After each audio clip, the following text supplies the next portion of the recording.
ನನ್ನ ಪ್ರಕಾರ ಈ ವಿಷಯದ ಬಗ್ಗೆ ಯಾವುದೇ ಯೂಟ್ಯೂಬರ್ಗಳು ಕೂಡ ಮಾತಾಡಿಲ್ಲ. ನಾನು ತುಂಬಾ ದಿನದಿಂದ ಇದ್ರ ಬಗ್ಗೆ ಮಾತಾಡ್ಬೇಕು ಅಂತ ಅಂದ್ಕೊಂಡಿದ್ದೆ, ಆದ್ರೆ ಸಮಯ ಕೂಡ ಬಂದಿರಲಿಲ್ಲ. ಇವಾಗ ಬಂದಿದೆ. ನೀವಿನ್ನೂ ನನ್ನ ಚಾನೆಲ್ಗೆ ಸಬ್ಸ್ಕ್ರೈಬ್ ಮಾಡ್ಕೊಂಡಿಲ್ಲ ಅಂತಂದ್ರೆ ಈಗಲೇ ಸಬ್ಸ್ಕ್ರೈಬ್ ಮಾಡ್ಕೊಳ್ಳಿ ಮತ್ತು ನನ್ನ ಹೊಸ ಪ್ರಯತ್ನಗಳಿಗೆ ಸಪೋರ್ಟ್ ಮಾಡಿ ಅಂತ ಕೇಳ್ಕೊತೀನಿ. ಇಂಟ್ರೋ ಮುಗೀತು, ಇನ್ನು ವಿಡಿಯೋದೊಳಗೆ ಹೋಗೋಣವಾ? ಛತ್ರಪತಿ ಶಿವಾಜಿ ಮಹಾರಾಜರ ಬಗ್ಗೆ ಯಾರಕ್ ತಾನೇ ಗೊತ್ತಿಲ್ಲ. ನಮ್ಮ ಹಿಂದೂ ಧರ್ಮವನ್ನ ಕಾಪಾಡ್ಲಿಕ್ಕೆ ಅಂತಾನೆ ಅನ್ಯ ಧರ್ಮದವರು ಹಿಂದೂ ಧರ್ಮದ ಮೇಲೆ ಮಾಡ್ತಿದ್ದ ದಾಳಿಯನ್ನ ತಡೆಯೋಕೆ ಹುಟ್ಟಿದ ಮಹಾಪುರುಷ. ಇವರ ಪಾತ್ರವನ್ನ ಆಧಾರವಾಗಿಟ್ಕೊಂಡು ನಮ್ಮ ದೇಶದಲ್ಲಿ ಸುಮಾರು ಸಿನಿಮಾಗಳು ಬಂದಿವೆ.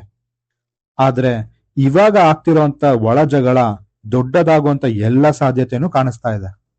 ಎಲ್ಲರಿಗೂ ಗೊತ್ತಿರೋ ಹಾಗೆ ನಮ್ಮ ರಿಷಬ್ ಶೆಟ್ಟಿ ಅವರು ಕಾಂತಾರ ಯಶಸ್ಸಿನ ನಂತರ ಕಾಂತಾರ 1 ಅನೌನ್ಸ್ ಮಾಡಿದ್ರು. ನನಗಂತೂ ಇವರ ಮುಂದಿನ ಸಿನಿಮಾ ಯಾವ್ದಿರ್ಬೋದು ಅನ್ನೋ ಕ್ಯೂರಿಯಾಸಿಟಿ ತುಂಬಾನೇ ಇತ್ತು. ಯಾಕಂದ್ರೆ ರಿಷಬ್ ಶೆಟ್ಟಿ ಅವರು ಕಾಂತಾರಾಗೆ ಮುಂಚೆ ಇದ್ದಂತ ರಿಷಬ್ ಶೆಟ್ಟಿ ಇವಾಗಲ್ಲ.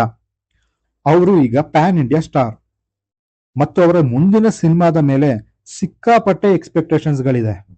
ಇನ್ಫ್ಯಾಕ್ಟ್ ನಮ್ ಕನ್ನಡ ಆಡಿಯನ್ಸ್ಗೆ ಅಷ್ಟೇ ಅಲ್ಲ, ಹಿಂದಿ ಆಡಿಯನ್ಸ್ಗೂ ಕೂಡ ಇಷ್ಟೇ ಕ್ಯೂರಿಯಾಸಿಟಿ ಇದೆ. ರಿಷಬ್ ಶೆಟ್ಟಿ ಅವರು ಶಿವಾಜಿ ಮಹಾರಾಜರ ಪಾತ್ರದಲ್ಲಿ ಕಾಣಿಸ್ಕೊತಾ ಇದ್ದಾರೆ ಅಂತ ನ್ಯೂಸ್ ಓಡಾಡ್ತಾ ಇತ್ತು. ನಾನು ಕೂಡ ಇದು ಜಸ್ಟ್ ಗಾಸಿಪ್ ಅಂತ ಸುಮ್ಮನೆ ಇದ್ದೆ. ಬಟ್ ಒಂದು ದಿನ ಅಚಾನಕ್ ಆಗಿ ತಾವು ಶಿವಾಜಿ ಮಹಾರಾಜರ ಪಾತ್ರದಲ್ಲಿ ಮಾಡ್ತಿರೋದ್ರ ಬಗ್ಗೆ ಅಫಿಷಿಯಲ್ ಆಗಿ ಅನೌನ್ಸ್ ಮಾಡಿದ್ರು. ಚಿತ್ರದ ಹೆಸರು the pride of Bharat, Chhatrapati Shivaji Maharaj. Direct ಮಾಡ್ತಾ ಇರೋದು ಸಂದೀಪ್ ಸಿಂಗ್.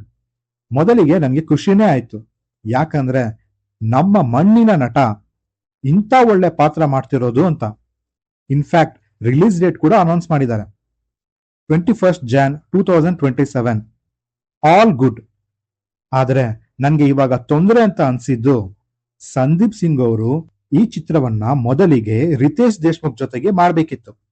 ಇನ್ಫ್ಯಾಕ್ಟ್ ಪೂಜೆ ಆಗಿ ಅದರ ರಿಲೀಸ್ ಡೇಟ್ ಕೂಡ ಅನೌನ್ಸ್ ಮಾಡಿದ್ರು, 1 May 2026 ಅಂತ. ಆದ್ರೆ ಮಧ್ಯದಲ್ಲಿ ಅದೇನಾಯ್ತೋ ಏನೋ ಗೊತ್ತಿಲ್ಲ. ಇವಾಗ ನಮ್ಮ ರಿಷಬ್ ಶೆಟ್ಟಿ ಅವರ ಜೊತೆಗೆ ಮಾಡ್ತಿದ್ದಾರೆ. ಆದ್ರೆ ಅತ್ತ ರಿತೇಶ್ ದೇಶ್ಮುಖ್ ಅವರು ಈ ಚಿತ್ರದಿಂದ ಹೊರಗುಳಿದಿಲ್ಲ. ಯಾಕಂದ್ರೆ ಈ ಸಿನಿಮಾನ ತಾವೇ ಡೈರೆಕ್ಟ್ ಮಾಡಿ ಪ್ರೊಡ್ಯೂಸ್ ಕೂಡ ಮಾಡಿ ಅವರೇ ಶಿವಾಜಿ ಮಹಾರಾಜರ ಪಾತ್ರದಲ್ಲಿ ಕಾಣಿಸ್ಕೊಂತಾ ಇದ್ದಾರೆ.